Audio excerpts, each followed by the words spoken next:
தென்காசியில் அரசு வழக்கறிஞர் முத்துக்குமார சுவாமிக்கு மர்ம நபர்கள் அரிவாளால் வெட்டப்பட்ட நிலையில் வழக்கறிஞர் உயிரிழந்திருக்கிறார். வழக்கறிஞர் அலுவலகத்திற்குள் புகுந்து அரிவாளால் வெட்டப்பட்ட நிலையில் வழக்கறிஞர் முத்துக்குமார சுவாமி உயிரிழந்திருக்கிறார். விவரங்களை செய்தியாளர் முப்புடாதி வழங்க கேட்போம். முப்புடாதி, வணக்கம். எப்ப நடந்துச்சு இந்த சம்பவம்? எதனால இந்த தாக்குதல் என்ற விவரம் தெரிய வந்ததா? வணக்கம். தென்காசி மாவட்டம் கடையநல்லூர் தாலுகாவிற்கு உட்பட்ட ஊர் மேல் அழகியான் கிராமத்தைச் சேர்ந்தவர் வழக்கறிஞர் முத்துக்குமாரசாமி. இவர் தென்காசி நகரின் மத்திய பகுதியான கூலக்கடை பஜார் பகுதியில் உள்ள வணிக வளாக கட்டிடத்தில் வழக்கறிஞர் அலுவலகம் வைத்து நடத்தி வந்தார். இந்நிலையில் இன்று காலையில் வழக்கம் போல் வழக்கறிஞர் முத்துக்குமாரசாமி தனது அலுவலக அறையில் இருந்த பொழுது அங்கு வந்த மர்ம நபர் அவரை அரிவாளால் சரமாரியாக வெட்டிவிட்டு தப்பி ஓடியுள்ளார்.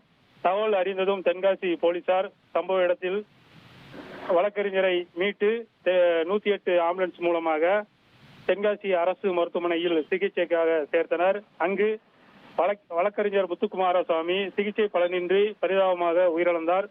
இந்த சம்பவம் குறித்து தென்காசி காவல்துறையினர் விசாரணை நடத்தி வரும் நிலையில் தென்காசி புதிய பேருந்து நிலையம் முன்பு 50க்கும் மேற்பட்ட வழக்கறிஞர்கள் திடீரென திரண்டு குற்றவாளிகளை விரைவில் கைது செய்ய கோரி சாலை மறியலில் ஈடுபட்டனர்.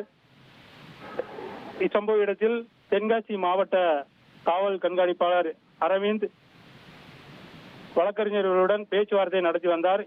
மேலும் இன்று மாலைக்குள் உறுதியாக குற்றவாளி கைது செய்யப்படுவார் என உறுதியளித்ததை தொடர்ந்து வழக்கறிஞர்கள் அனைவரும் ஆர்ப்பாட்டத்தை கைவிட்டு கலைந்து சென்றனர்.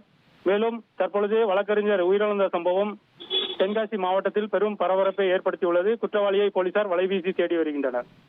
விவரங்களுக்கு